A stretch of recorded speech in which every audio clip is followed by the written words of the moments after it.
everybody's putting everything out for everybody to see. And then we're all wanting to be validated for it. And then we're constantly around people. And then spending time alone when you don't have anything cool to show for it is so down on the totem pole, because even self-care or baths are also being broadcasted. So for me, it's like, where is that one moment in someone's day where they're not taking the picture of the sunset and saying, I don't need to put this out there for the world. I'm not going to heal from my life if I don't keep this private and intimate, and if I don't hold this moment for myself.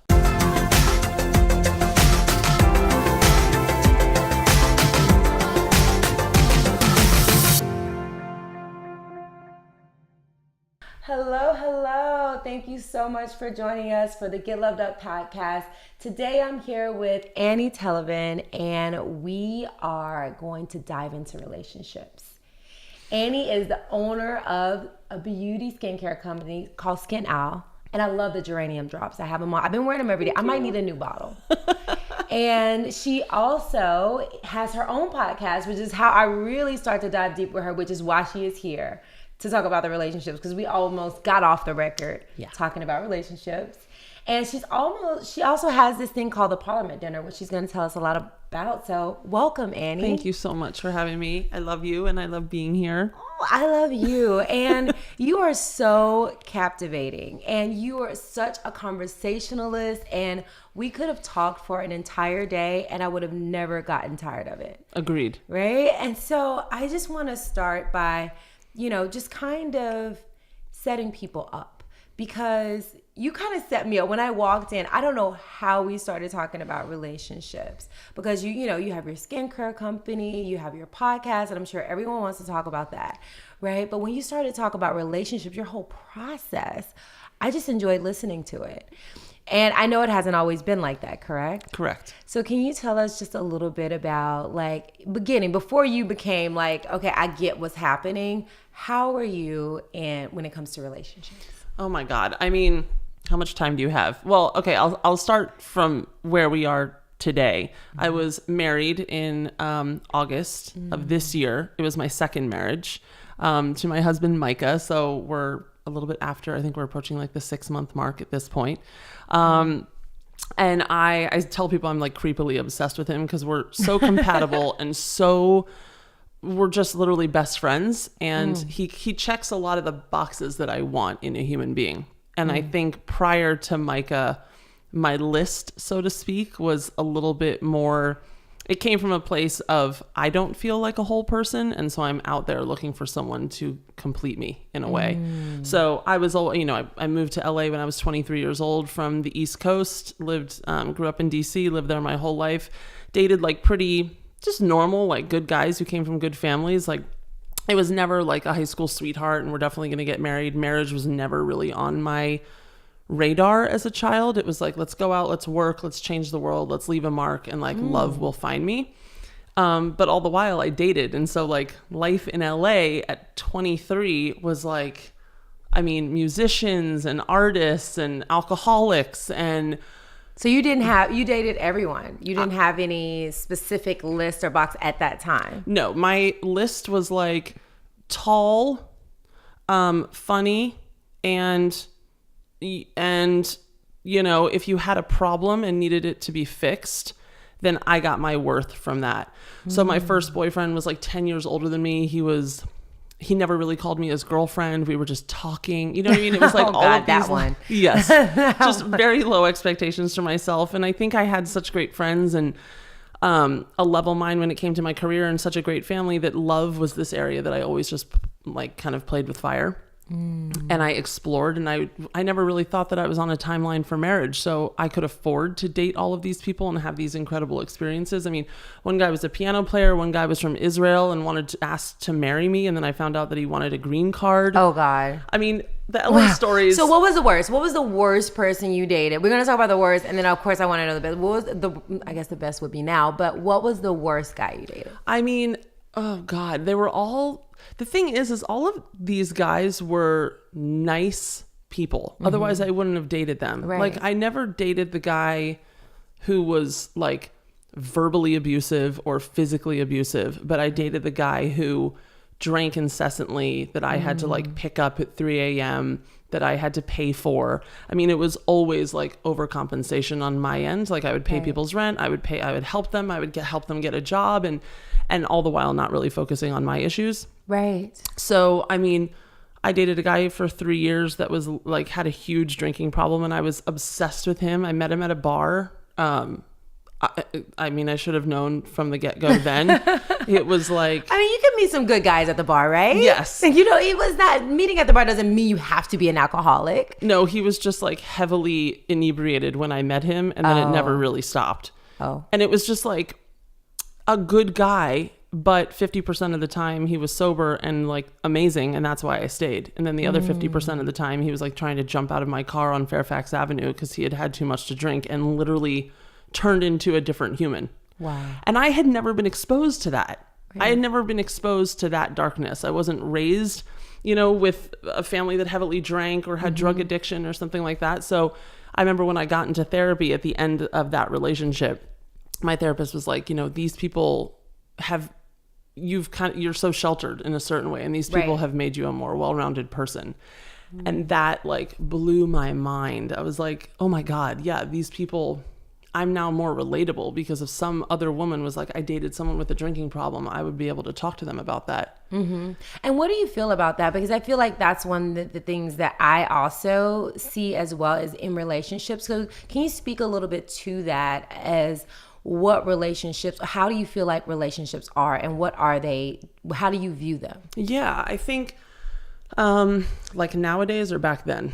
Back then and then nowadays. Yeah, so back then, I think relationships were, it was almost like if I found out that someone liked me, then I would figure out a way to like them back. Because I never went after the guy that I wanted. I was never the girl in the bar or in the restaurant or at the party or whatever who was like that one and then made a beeline for him. Right.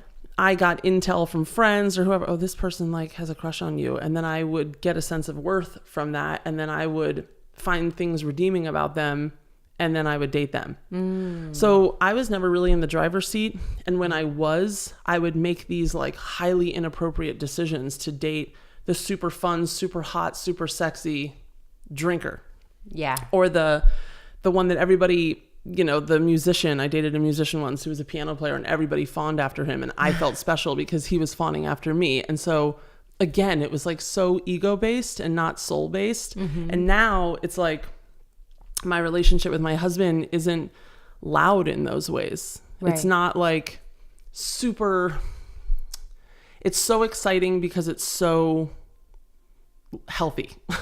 So how did you know? How did you know? Was it like love at first sight, or how did you know that he was the one? So I was married. So I'm 38 years old right now. I was married in April of 2015 to a man that I had dated for about 5 years. So I met him just shy of my 30th birthday. We did long distance for like a year and a half. He was up in Northern California, and then he moved to LA after a year and a half, moved in with me, which, you know, there it is, step one. Like, shouldn't have done that. That's a no-go. No move in. No shacking up. Don't move in with me. We call that shacking up in the South. No shacking up. Well, he couldn't afford really to probably find a place on his own because he was new to LA and hadn't really got his bearings. But I was kind of sick of doing the long distance thing. So he moved to LA, moved in with me. So not only is it like you don't give someone an opportunity to kind of like rise to the occasion on their own when you do that, but you also are having someone inhabit your space, which can get a little protective. So all of these things, these are my plates and my this, and then this person comes in, and it's like I got really kind of overprotective over like how my space was changing. Right. So we dated for 3 years. Like once he moved to LA after that year and a half of long distance, we dated for 3 years, and then it was just like, I'm 34, all my friends are getting married, people are already having kids, like that's what we do. You know, you move in and then you get married. So like, I put pressure on him to do that. And I think like he was also, oh my God, 3 years younger than me, 4 years younger than me. So his timeline was a little different, but he didn't want to lose me. And so we went ring shopping, and you know what I mean? Sometimes people get married because they don't want to lose the person, as opposed to having a relationship that can stand the test of time. Right. And communication around like maybe why that's not a good idea. So he wasn't ready. I don't think he was. But No. you were at the time. You I thought was you ready were. to be married. I wasn't ready to be a wife. Oh, so what's the difference? I was ready to have a ring on my finger and say Okay. I'm married, because at that time in my life, I was still hiding behind things that I had yet to uncover about myself. So, you know, I think being married would shush certain questions. You know, to be 34, 35 years old and not married, I felt insecure about that in ways that I didn't even realize I was insecure, because I was like a strong entrepreneur and I showed kind of fierceness in other ways. And oh my God, you know, my ex and I, like, we have it figured out. And like, we'll figure it out. We'll get married like when we're ready to get married. And so I kind of led with, I think, a more confident dialogue than I really had. But all the while I was really insecure about like, you know, this person doesn't feel motivated to get married right now, so I have to push the needle. And I think like once we were engaged, it was all good and we were happy and like we didn't not want to be together. I just think that he was someone where sometimes I would have to light a fire under him to do things. So that was my excuse. It's like, oh, it's not that he doesn't want to get engaged. It's just that like he needs to be pushed a little bit. Right. But we were engaged, and you feel like a rock star when you're engaged. Everybody's like so excited for you. And it's like not a time that you feel like you can call something off, even if you feel like maybe not everything's right. So when you were engaged, you felt like, oh, maybe this is a bad idea. It wasn't like I don't want to marry this person. It was more like there's a bunch of things that I hope change when we're married. And what are some of those things, if you can share? Yeah, of course. I think I think about this from time to time, and ultimately my ex-husband was perfect the way that he was. But my psyche back then was, I would like for this person to be what I want him to be. So, for example, he came from a small town in Northern California. It was very blue collar. Everybody worked their asses off and was so good at building things. And I mean, I had never met like anybody like that in Los Angeles. So when I met him, I was like, oh my God, you're like a cowboy, you know? And it was so refreshing. But he didn't finish college because people in his town, they kind of went into the forest ranger service or firefighters or whatever. Right. And I'm from an academic family, and my mom was a teacher. And I was just like, you know, maybe he can take night classes and then he'll have some kind of, you know, fallback plan just in case he gets injured in construction, or, you know, he hasn't traveled the world like I have. But we'll do that when we're together. It was like all of these things that really had nothing to do with him. Right. It was me projecting my, what will people say? Right. If they find out that I married someone who doesn't have all of these things. So in a sense, the relationship made me insecure. And in a sense, it also showed how, you know, potentially unhappy I was with myself, that I couldn't just like, because there's a lot of amazing entrepreneurial, fierce women who marry men like that and have beautiful lives, but it just wasn't right for me. So at one point, did you realize, okay, that this is what I'm doing, I'm insecure? At what point did you realize that? So I was in therapy throughout the relationship, on and off, for, I think, like, I got into therapy when I broke up with the ex who was drinking. Right. And I went from and you just that, continued from there. Yeah. And I really cut ties with that person and cut that energy out of my life with the help of therapy, and started kind of working on the muscle of self-worth around that time. And my ex-husband was someone who just seemed so safe and such a rock and was so stable. And I remember saying to my therapist at the time, I was like, she's like, well, what do you want in a man? And I said, you know, I want him to be tall, and I want him to be this, and I want him to be stable. And my therapist looked at me and said, Annie, the only women that look for stability in men are women who are unstable. You should never look for stability in a man. You should be stable, and it should be two whole people who enhance each other's lives. And something clicked in my brain the second she said that, and I started just thinking about life in a different way, and kind of having my back in a certain way, and just working on, you know, what are the things that actually make me happy, and what are the things that I have what is the illusion Right. of what has made me happy. And so we got married, and then, you know, unfortunately, sometimes like it happens with marriage, it only lasted 13 months. And about 4 to 5 months in, I just thought about who we were as a couple and who we were in the world. And I didn't like it. Wow. I didn't like that partnership. I didn't like our So it wasn't abusive or anything. No. You just didn't like how it felt. I didn't like how it felt to be in that partnership. Right. I didn't like who we were in the world. Like I would say to myself, like if we were on The Amazing Race, we would lose because we didn't know how to communicate, and we saw life from two different perspectives. And I was trying to put a triangle in a circle, and it just like wasn't working. And all the while I felt bad that I was holding this person back, because there are a million women out there, by the way, who would love and adore my ex-husband. He was sexy. He was tall. He was, you know, had a deep voice. He was from a small town. Like, I've said this before, but like change a tire, light a fire, and build a house. Like, That's he was an amazing man. It just wasn't, everybody has their list, and like, you know, I'm 8 out of 10. He's 8 out of 10. You're 8 out of 10. Like, nobody's a 10 out of 10. You can have 10 out of 10 moments, but like his 8 out of 10 didn't align with my 8 out of 10. Right. And so what was the point where you let him know, or was it pretty apparent? It was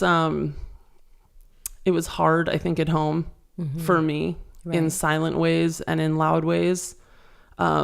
Just weren't seeing eye to eye on things, like where life was going, you know, and then we're married, and the idea of having a child, and it's like, neither of us were really talking about it or wanting it. And it's like, well, you know, like I've spent my entire life trying not to get pregnant. Now it's like, this is the time that you do get pregnant, but I don't want to do it with this person. And what does that say? And it was like, so then we started couples therapy about halfway into our marriage. And, it just illuminated so much for me.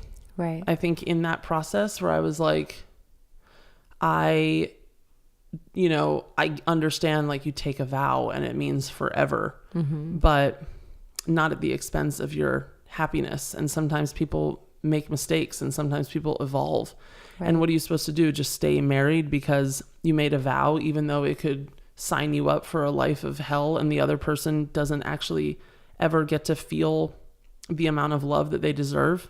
Right. So you went to therapy, and so when you decided, because sometimes I've heard like divorces can be just really ratchet. Was it ratchet for you? Was it easy? Was it just like, you know what, you know, amicable? Like, how did it unfold? Yeah, I think that's a great question. I think it wasn't like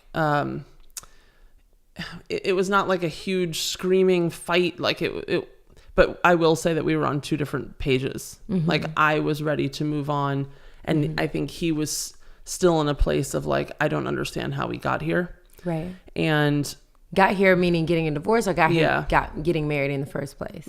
Both, maybe. Right. But mostly the former. Like, I don't know how, like, we just got married. Right. It's literally been like 8 months. Why are we already talking about divorce? Why did you marry me if you had all these problems? Right. And that's such a hard thing to go through, because, you know, you can't, when you go into therapy and you see things and you evolve, you can't unsee those things. Right. And so the timing is super shitty sometimes. You're like, okay, yeah, it's 8 months into being married and I'm starting to have all of these issues, but I don't know how I could have seen this sooner. It's almost like I had to be married to see what marriage was. Well, that brings up a good question, because a lot of people, they recommend couples therapy before you get married. So is that something that you would recommend? Yes. Oh my God. My husband and I now are in couples therapy. Okay. And did you start it before you were married, or you just... We started it. I think we started it around the time that we got married. It was like we got married, and it's like, okay, how can we? Because my current husband, was also divorced. Okay. So, you know, I think it was just like, this is a reality of ours. Divorce can happen. It can sneak up on you out of nowhere. There's all these dormant feelings that you have throughout your life, and then with time, it's hard to keep those dormant feelings, right? You know, the whatever lid on the kettle. So is there a way to support our marriage with a third party where it's like, there's no real, you know, issues, so to speak, with my husband, if I'm honest. Like, there isn't this, like, the skeleton, or nothing is like, this could be a deal breaker one day. Right. But I can't explain how beautiful it is to every 2 weeks go sit with someone and just talk about the dynamic of our relationship and, some of the things that we're going through, or, our childhood and like how we turned out, some of our dispositions and how we are the way that we are, and how the other person receives that in one another. Like, it's almost like proactive. That's kind of a good point right there, because I was speaking to someone yesterday on the podcast, and we talked about how things that have happened to us in our childhood affect our current relationships. And I know going through therapy, you probably talked about some of that. Can you share like some things that might have happened to you in your childhood that are affecting your current relationships? Yeah, I think as a child, I was living two different lives in a certain way. I spent, from the time I was 8 years old until I was 21, every single summer at this very special summer camp in the mountains in Maryland.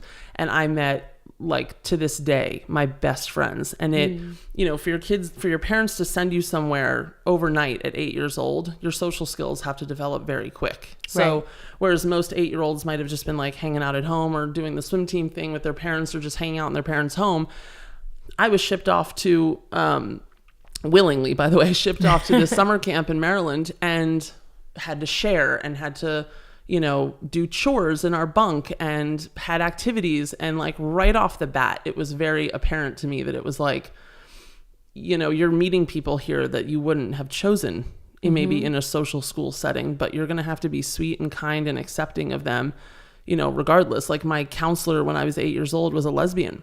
And she taught me how to play the guitar 2 years later when I was like 10, 11 years old.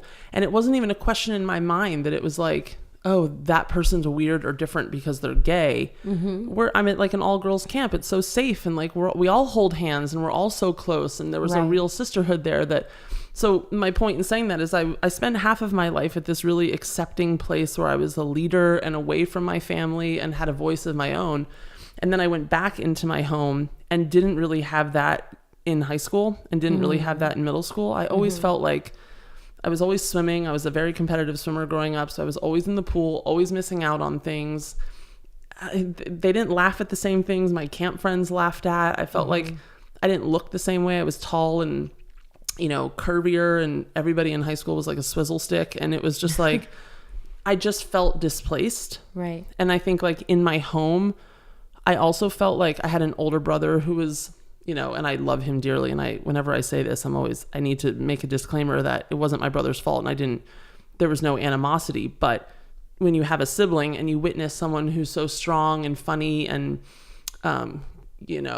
communicative and dynamic, and you're 4 years younger, still trying to figure yourself out. I just did a lot of the things my brother did. Like, my brother majored in journalism. I majored in like film. He, liked this music. I was like, I want to listen to that music. So I think like growing up, I was someone that didn't really know what their voice was, and didn't really know who I was as an individual. And I was so interested in mimicking the lives of other people that I found better or cooler or more confident than me. Right. So skip to now I'm an adult having relationships. And it doesn't surprise me that I seeked out people who needed help, or seeked out people who needed a rock or stability in their life, because I got a sense of worth from that. Like, I felt, I'm an adult now. I have my voice. I found my voice, and like, here I am. Let me give you all the advice. Let me tell you all, let me help you with your skin. There's just been a lot of decisions in my life that came out of, I think, a need to overcompensate. When do you feel like you found your voice? I think an aspect of my voice came out when SkinOwl started in 2013. I think an aspect of SkinOwl started because I wanted to leave a mark on the world, and I wanted to be noticed. So it was part ego, part soul. But from the time my marriage ended to present day, that is the most, I would say, important section of my life in terms of my own personal growth. Because even if you choose to get out of a marriage, even if it's it was my choice, and people think like, oh, it was your choice, like, why are you so upset? I can't explain the devastation that comes with that kind of loss, because it's loss. Right. Because you feel like you maybe failed in an instance, even though, do you ever have that sense of like, okay, this is something that I wanted to do. I never thought I would get out of it. So do you feel like there was a sense of failure at all? Or you just feel like, what do you feel like it was that caused this devastating feeling? I mean, I think like, I remember being engaged or just recently or just married to my ex. And I remember thinking to myself, there's a weight in my life and I don't know what it is, but at some point I'm going to have to deal with this. Right. And I can't explain it any other way than that. It was this feeling of like, whatever you're hiding behind, that's not going to last for long. So like at some point shit's going to hit the fan. Right. And I just decided to, you know, partly keep my head down until that happened, but all the while still go to therapy. So the shit was hitting the fan. And I just remember at that time being like, oh God, it's either have kids and then hope that this gets better or get out while we're still young, while both of us can still have a new lease on love at some point, remarry, whatever it is, and let's do this. And it was so hard because it was like, you know, if I made this decision to marry this person and it wasn't right, then what other decisions have I made in my life that I've been so confident about that also weren't right? Like, should I have started SkinOwl? Should I be living in LA? Should I, you know, it was like a whole list of things. And it was a time of doubt and it was a time of confusion, and there was so much noise and people who wanted to kind of care for me and hear all the details. And I, for the first time in my life, became like a huge introvert. I would just like shut my door, not pick up my phone, and hang out in bed and just like cry. And I was like, if I hear one more person talk, I think I actually might lose my mind, because there was so much stuff for me to sift through that I couldn't have any. And what helped you get through that time? My dog, I think, helped me a lot. My dog, I love my dog. His name's Monkey, and he's so sweet. He's like 100 pounds and he's very human and he's very expressive. And I got him with my ex, and, you know, dogs just make everything so simple. It was like, he reminded me that, not that this isn't devastating and it's definitely not a blip on the radar of my life, but, it could all be so simple. Like you can just like take a nap and have something to eat and just kind of like chase around some squirrels. And I kind of like took that from it. I was like, maybe I'll just go for a walk. Maybe I'll just kind of live this dog's life a little bit and just not always engage with all of the emotions that I'm feeling.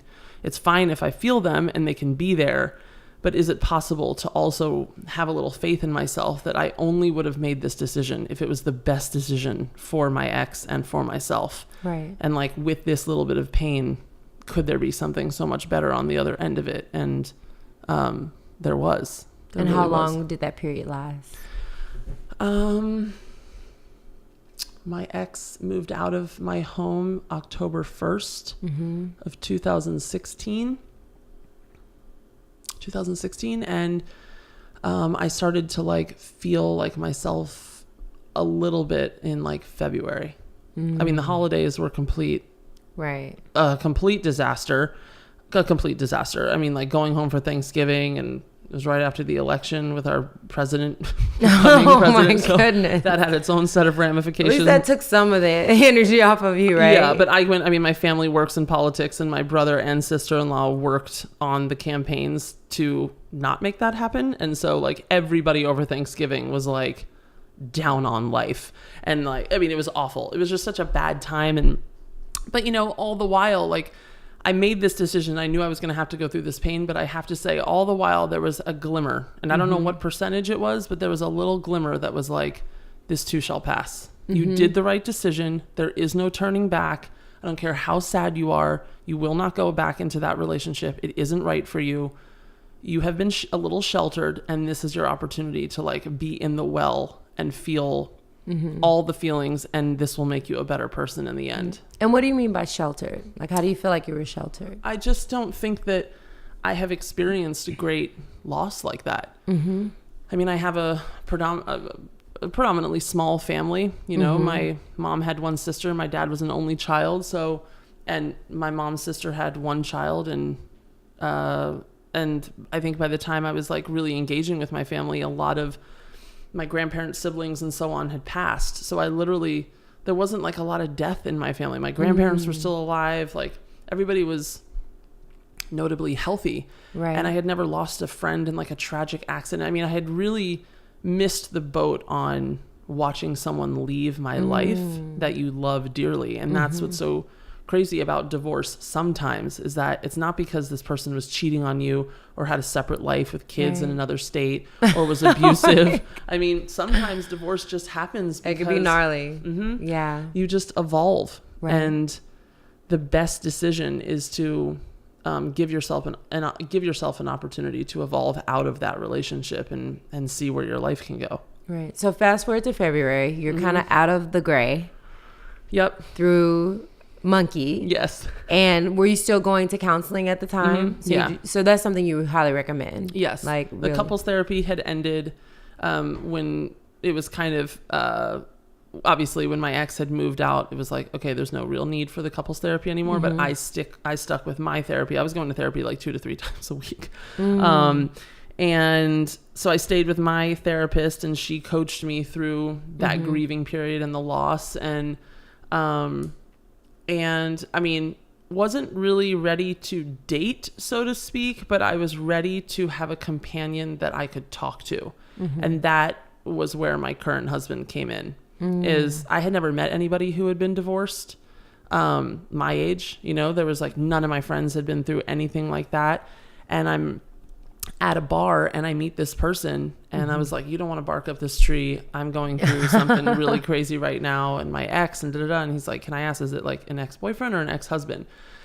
And I said, ex-husband. And he's like, I have an ex-wife. Like, we should talk. And we were just like homies. I mean, that's just like how I describe it. We were such good friends, and he was this like voice of reason. And I say this all the time, but so much of the advice that he gave me was actually in my ex-husband's best interest, because there really wasn't an ulterior motive at the beginning. It was like, also, if he wanted to be with me, the last version of me that he should want to be with is someone who didn't have unfinished, he didn't want to be with someone that had unfinished business with an ex-husband. Right. So a lot of the advice that he gave me was like, kind of, are you sure you have done everything to exhaust this relationship? Like, have you cared for him? Have you cared for his heart? This is going to be traumatic for both of you. And I think it just was a support system. And something really cool that happened in the relationship was my therapist was like, that's great that you've met this person and that he's from the opposite sex, and like, that's great, but like, you need to be alone. And so she was like, 6 weeks, I don't want you to date. I don't want you to have any communication with this person. I want you to just like do you, and don't jump from one relationship into another. And you did it? Okay, so yeah, I did it for 6 weeks. We didn't talk. 6 weeks. And did you tell him, or you just like ghosted? Yeah, I told him. I was like, oh, good, because I think talk. Ghosting is the worst. It's the worst. It's like abandonment, and it's not good for people on either side of it. So I said, this is my doctor's orders.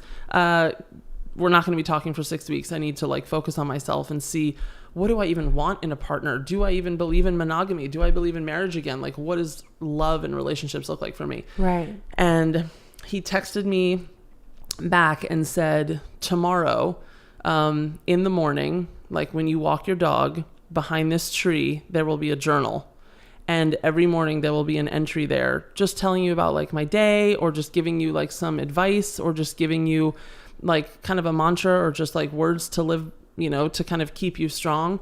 And when you're on your walk with Monkey, you can like grab the book and you can read it or not if you need it there for support. But I will drop that book off behind that tree around the corner from your house every morning. Oh my God, how sweet, how romantic. It was amazing. So for 6 weeks. Oh, he was like, I'm not losing you, honey. You can go on your hiatus if you want to, but this is what I'm going to do. I love that. Yeah, it was like the Notebook. I love a man that can take initiative. Like, okay, all right, I'm going to give you your space, but there's a book out there waiting for you. I'm still in your life. Ha ha ha. It was amazing. That is beautiful. It was behind this little tree, and the tree never got like, there was no leaf blowers or gardeners, or it was just like this random tree on the corner near my house. And I would go and pick up the book, and I would read, and sometimes I would write back, and we still have the book now. And it was like this crazy dark journal diary of life for 6 weeks. And there was times where I was like, I cried about my ex all day today. I mean, it was like not stuff that maybe you would normally want to share with someone that you thought you had a romantic connection with, but it wasn't based off of that. It was based off of trust and care. And he sounds really supportive. I can't believe that there's someone in the world like my husband. I mean, he is the most sensitive, caring, loving, supportive partner I could ever ask for. He has so much integrity, and and we have a lot in common, and there's compatibility. And so what do you think you got? I mean, you got the book, and that sounds really juicy and romantic. So what else do you think you got out of this 6 weeks for yourself? Well, I just, if I'm honest, like I think when I looked back on my love life, there really wasn't a lot of pause. There wasn't a lot, like there was person to person. Yeah, there was like a date, or somebody's interested, or some dude would show back up, via text, and like they all somehow get a secret notification when you're hurting or when you're alone, and they all text you in those windows and like peep back up out of the woodwork. How does this happen? It's very true. I don't know. And it was like before we were in that social media world that we're in now, where they could actually like watch your stories and see that you're single. Like there was just like there was an alert that went out to like all these guys. The pheromone. Right? They can smell your singleness. Honestly. And I was like, no, I don't need to have sex. I don't need to be talking to anybody. Like I spent a lot of time in the pool. I swam for the first time in my life since I quit. And when I quit swimming, I was like, I don't have a love for this anymore. I don't like it.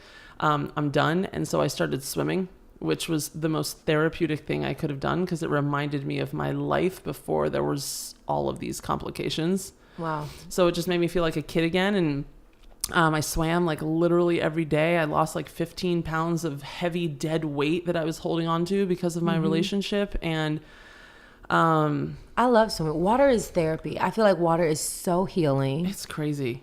It's like being in the womb. Like that's what I like related to, because you're surrounded, you're weightless. Yes. And not only healing for the body, but also for the mind. And it's meditative. I mean, you're breathing in rhythm, and you're just swiveling your head, and it's just this like rhythmic, it's almost like the white lines on a highway. You're just in it, and you just swim and swim. And I would swim out anything I felt that day, and sometimes I didn't want to swim, and I was all jumbled, and so I would just like have my kickboard and kind of be above water. And other days that I could handle it, I would just I would swim like miles and miles and miles. So and it was right behind my house, so I could walk there. I did a lot of therapy with my home, like getting rid of some of the furniture and like the curtains and all the knickknacks and stuff. Like turned over my home, got rid of the carpeting, added hardwood. I mean, worked my ass off with SkinOwl to save money and just be able to create a nest that was my own.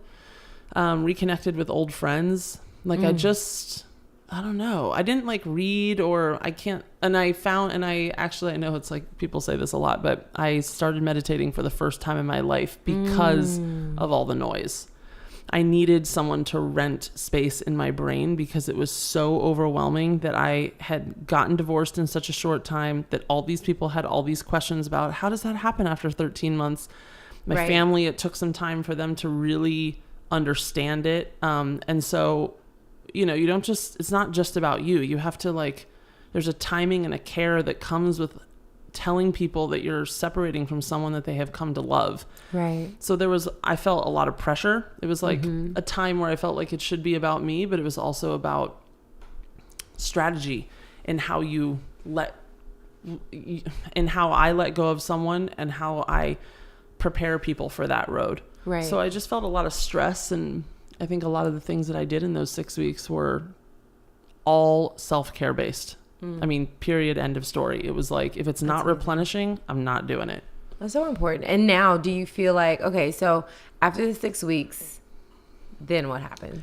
So then I was like feeling better, and I think it was like Stella got her groove back a little bit. Like I was like, okay, like I feel like getting dressed. I feel like not just being in workout clothes all day. Started reconnecting with friends and like going out a little bit. And I was in the Valley, so I moved to like Studio City, Sherman Oaks area, and didn't know anyone, and all my friends were over the hill in like West Hollywood and Santa Monica and such. And my publicist, who is like a sister to me and such a dear support during that time, she was like, you know, it's all good. Like, just take the amount of time that you need, and at the end of the day, it's your life. Like, when you feel ready to move forward, you'll move forward. And Micah and I went on a date, and it was just like so different than anything I had ever experienced, because he was so normal. And it was like I was a healthy person who felt like I wasn't as fractured, and I was able to recognize the value of another healthy person. Right. And do you feel like he learned a lot from his previous marriage as well? Yes. And so that helped him evolve into the person that he was presenting to you. And like, you know, 2 marriages that ended for very different reasons, but at the end of the day, like, when you go through that type of loss, I mean, I don't know, can't imagine coming out as the same person, because everything, your whole life falls apart. Like, the life that you signed up to live, and the person you were going to live with, and then all these goals that you surround yourself with, that you create for yourself with that person, it's gone. Right. So it's not about you and this person anymore. You're alone. And, you know, having children and being back out in the dating market at 35 years old is like, well, I might not have kids. You know, I might not do this. I might not do that, because by the time I meet someone, and then if we get married, that's 2 years, best case scenario, we get married. That's if I meet someone today who's like the one. Right. And then we're supposed to have kids. I mean, it was like, I might be 40. So you really want to have kids? Yes. You're excited about having children? Yeah. So what is this giddy schoolgirl smile? So I am 14 weeks pregnant now. Oh my God. Congratulations. Yes, honey. Have some babies. That is so good. It's just one. I was a little nervous that it might be twins, but we found out. Oh my God. It's because I'm a geriatric pregnancy. When you get pregnant after 35, they make it sound like you're literally going to I mean, why? Why give it that name? Seriously. Because it was given that, I think, during a time. It's geriatric, but that's just disrespectful. Janet Jackson had a baby at 50. Nobody's geriatric. Can we just take that name off? That's not fair, right? I think it was maybe geriatric pregnancy. Well, say stuff like that. Like, do I get a hand? Like, do I literally get a walker? Do you get to put one of those tags in your car? Baby on board and grandmother. I couldn't believe it. I was baby grandmother. I'm in my 30s. How is this geriatric? Oh, I'm so sad. My doctor was like, that's an archaic term. That was probably when people's like entire lifespan was 65. Can we just change it? I want to get on the board of changing the name of women who get pregnant over 35, right? No, that should just cease. It's not. But you have to do all this additional testing, which is crazy, because I am a high risk pregnancy. Okay. So tell me about it. So did you really feel, so you're like, okay, here I am, and this has happened. Yep. So how long ago? So I found out the week. So Mike and I got married in August of 2018. And we actually did get pregnant a year ago, but I miscarried at 7 weeks. Okay. So, and we were not engaged. It was like, we knew we wanted to spend our life together, and we were so excited about it. But looking back, I understand like the reason, in a sense, why that happened, because my parents had only met him twice.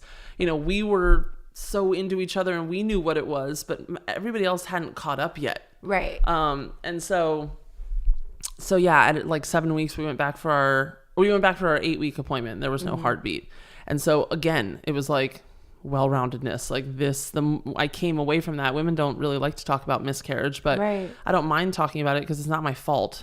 You know, I didn't do anything. Not at all. I wasn't like having someone kick a soccer ball into my stomach. It was just chromosomally not a sound, viable baby. And my body, thank God, did what it thought was best for me, which is eliminate that pregnancy, because it wasn't a healthy one. And it was just like, okay, I think from having that experience, it ignited something in me that wanted a child, because something hormonally happens when you're pregnant. So you weren't trying, basically. No, we weren't trying, but we weren't not trying. Right. And we weren't like, I think when you get married and you play by the rules and you do everything that you're supposed to, even if you don't feel it's you. Right. When you get divorced and then you find love again, you kind of throw out the rule book. Right. So you're like, whatever, we can have a kid not, out of wedlock, and like we did what we were supposed to, and see, it didn't work. So now let's like do us. Permission to do whatever you want. Yeah, but looking back, it was like, no, there could have been like a better way to maybe do that, or not. I mean, if it had survived, then that would have been the beauty of our life. So so now, so week after New Year's, we come back from Tahoe. I'm walking monkey, and like my whole equilibrium goes off, and I'm like, I've drank water, I ate breakfast, there's no reason for this.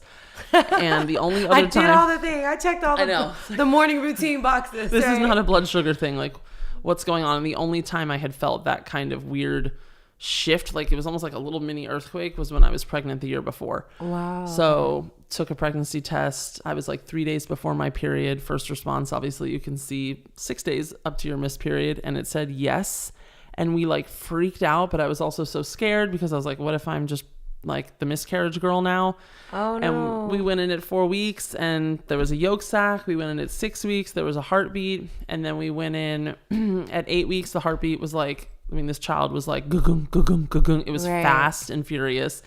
And then I was like, I'm here to stay, mama. It was it was like amazing. And then at 10 and a half weeks, that's when you have your geriatric genetic testing to test for like Down syndrome and trisomy and all of these, unfortunate things. And it all came back negative. And in that test, you find out the sex. And so we found out we're having a boy, which is so cool.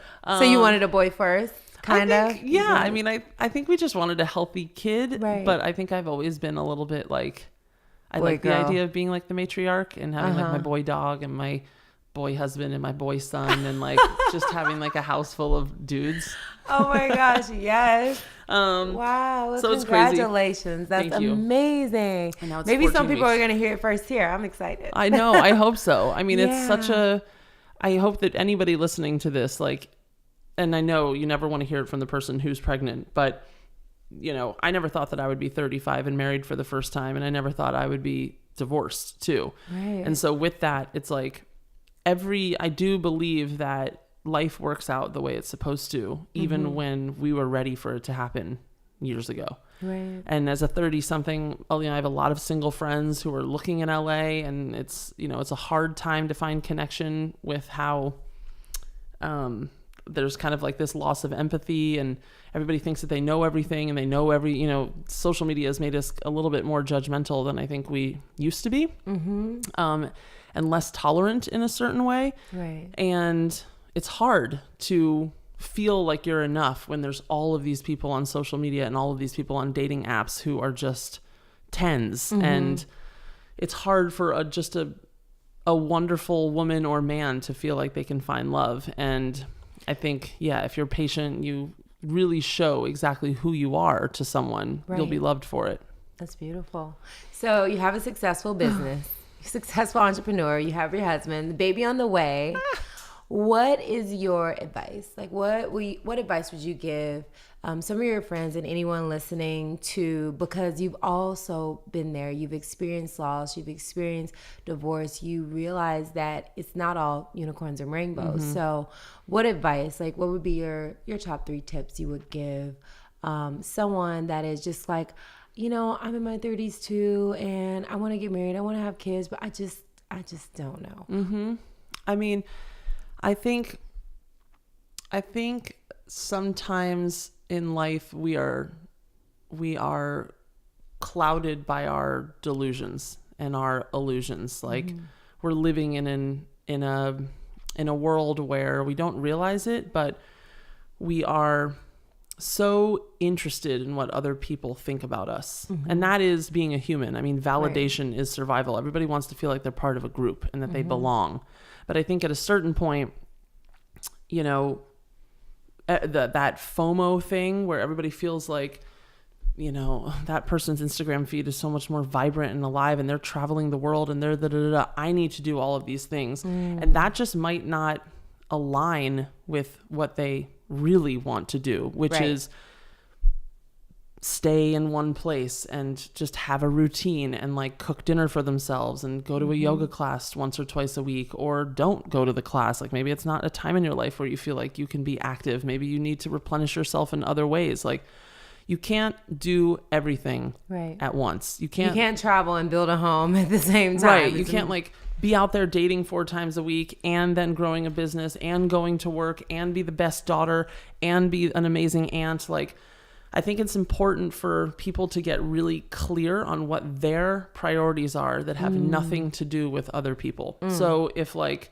you know that you feel like an amazing person when you get in that sweat, you've got to get in the sweat, period. Like you wouldn't miss a dentist appointment, you don't miss that. Right. If you feel like a more intelligent person when you do your Rosetta Stone Italian classes, then you got to do the Rosetta Stone. Like I think it's everybody's diagnosis is different, but it was like taking that time to be like, what am I willing to live with and what am I not willing to live with or live without. So knowing yourself. Yeah. You cannot have that love for someone else. And it's so cliched, but it's true until you really love who you are. Because you're going to, you can't bitch about someone mistreating you when you're talking shit about yourself too. Right. That's beautiful. Okay, tip number 2. We got it. Love yourself. Love yourself. Take the bubble bath. See what you like. Yeah, take yourself do whatever on the you dates. want. Like if somebody's Do we need 6 weeks? Do we have to go see? No. That's a long time. 6 weeks and just have a love interest slide you a book behind a tree somewhere. That just was a friend. magical. Just tell them to leave you a book behind a tree. Just a book behind a tree. Yeah, 6 weeks to self-love. No, I think it can be. Oh, that's a good book. 6 weeks. We're waiting on that. Yeah, I want 6 weeks to self-love, please. I think it's just like find time, and this will be the hardest tip of all is time. I mean, I really think today's luxury, and anybody listening, this is the most important thing I feel in my heart right now. Today's luxury is stillness, silence, and time and privacy. Okay, so that is like today's currency, is everybody's putting everything out for everybody to see, and then we're all wanting to be validated for it, and then we're constantly around people, and then spending time alone when you don't have anything cool to show for it is so down on the totem pole, because even self-care or baths are also being broadcasted. So for me, it's like, where is that one moment in someone's day where they're not taking the picture of the sunset and saying, I don't need to put this out there for the world. I'm not going to heal from my life if I don't keep this private and intimate, and if I don't hold this moment for myself. And that's something that when I started to do things that made me feel better and didn't make me feel better because of outside validation, literally my whole entire life changed. So release the need for validation. Yes. Tip number 2. Release the need for validation. I 100% agree with that, because I take the bubble bath pictures. I take a lot of pictures and I post a lot of pictures. But there are a lot of pictures that aren't being taken where I need to just enjoy this moment. Like even getting ready for this podcast, I was supposed to do a lot of others. I was like, no, I'm just going to get ready for this podcast. I'm just going to put on some tea. I'm going to do my pranayama, and then I'll get to all that stuff after or tomorrow. Well, and like, because life goes on tomorrow. Yes, absolutely. I hope. And you know what? It's fun doing stuff on Instagram. It's fun taking a pretty picture of the bubble bath. Like, I want people to broadcast some of the moments of care, because it could inspire someone else, mostly with someone so inspirational as you. Like, if they see that you're using this on the tub, and then they are going to feel more like I'm living the Koya life, then like showing that picture could inspire someone to slow down. So it's not for nothing, but I think it's maybe having a healthy relationship with the time, with like valuing, having higher expectations for yourself, and just being like, I'm going to have this moment, and I'm going to find power in the fact that nobody knows what I'm doing right now. That's fucking cool. Having the moments without feeling like the moments need to be validated. Yep. I think that's beautiful. So it's like baby steps in that way. Third juicy tip. Relationship tip. Third tip How do we like nurture a healthy relationship? Yeah, I mean, when we find this person in the bar, I think putting yourself out there is something that people sometimes think that they're doing, but they're not. Like, you can go out, but maybe you're not engaging. Like, maybe you're just talking to your friends the whole time. Like, do you look like someone who wants to be approached? Are you living a happy life that makes you have an inviting energy? Like, there's nothing more beautiful than a man or a woman at a bar or a party or walking their dog with a smile, who's not on their phone, who's just kind of checked into life, who is approachable. Like, are you an approachable person? Do you look approachable? Do you have your head down in your phone the whole time where nobody wants to ever bother anybody on their phone because that's your little private weird world. So are you an approachable person? Are you giving off light? Right. Are you, accessing your feminine and masculine spirit so that like a man or a woman is picking up on that? How are you caring for yourself? I mean, some of this is like a little 1940s, but like, are you, waking up and dressing like you could meet someone who could fall in love with you? Or are you just kind of like so down on it that you're walking around in, workout gear all day, but then not getting to the workout class? Right. You know what I mean? Like, what vibe are you putting out there? Right. And so much of that isn't, again, about, I guess I need to dress good so I can find that man. Right. No, it's just like create a life where you're happy. And I swear to the universe, you will find someone that I love it. will, meet you there. So approachable, open, and happy. Yep. I love it. So self-care, we got it. Her 3 tips: self-care, don't seek outside validation, and be approachable and happy. Yep. And wear your beauty drops. Wear your beauty drops. Geranium beauty drops from SkinOwl. Yes. Wear your eye cream and with we'll link to where you can find that. I love it. It's so good. And it is true. You need to take care of yourself. And I do believe that we laugh and we joke, but a lot of us say we love ourselves, but we're not really going through the daily steps of taking care of ourselves, creating space for someone to walk through the door, spending the time just enjoying life instead of just looking and clicking and swiping and, Yes. So I 100% agree with that. And having faith. I think that like, I'm not a very religious person. I was raised Jewish, but having faith is an interesting thing now, because when you've gone on so many shitty dates or you've had so many bad relationships, like you kind of feel cursed or you don't feel like it's really meant, you're not going to find it. But I truly do think like you can absolutely find someone and you can ask for help. There's nothing wrong with like before you put your head down, at night to bed, to speak the things that you want. And it's so hard. People don't think that they're deserving of it, or people don't want to do it. Right. But like, there's nothing wrong with just like before you go to bed at night, just saying, I want love. I'm ready for love. And I hope I find love. And tomorrow I'm ready for it. Like tomorrow, if it meets me, I'm there for it. Like, dear universe, spirit, higher force, God, whatever you believe in, like grandpa, can you please, like, Grandpa. You know what I mean? Like, whatever your angel is, like, having a little bit of faith and asking for help, I think it just kind of coats everything and makes everything feel a little bit better. So I have to ask you one question that I ask every single guest.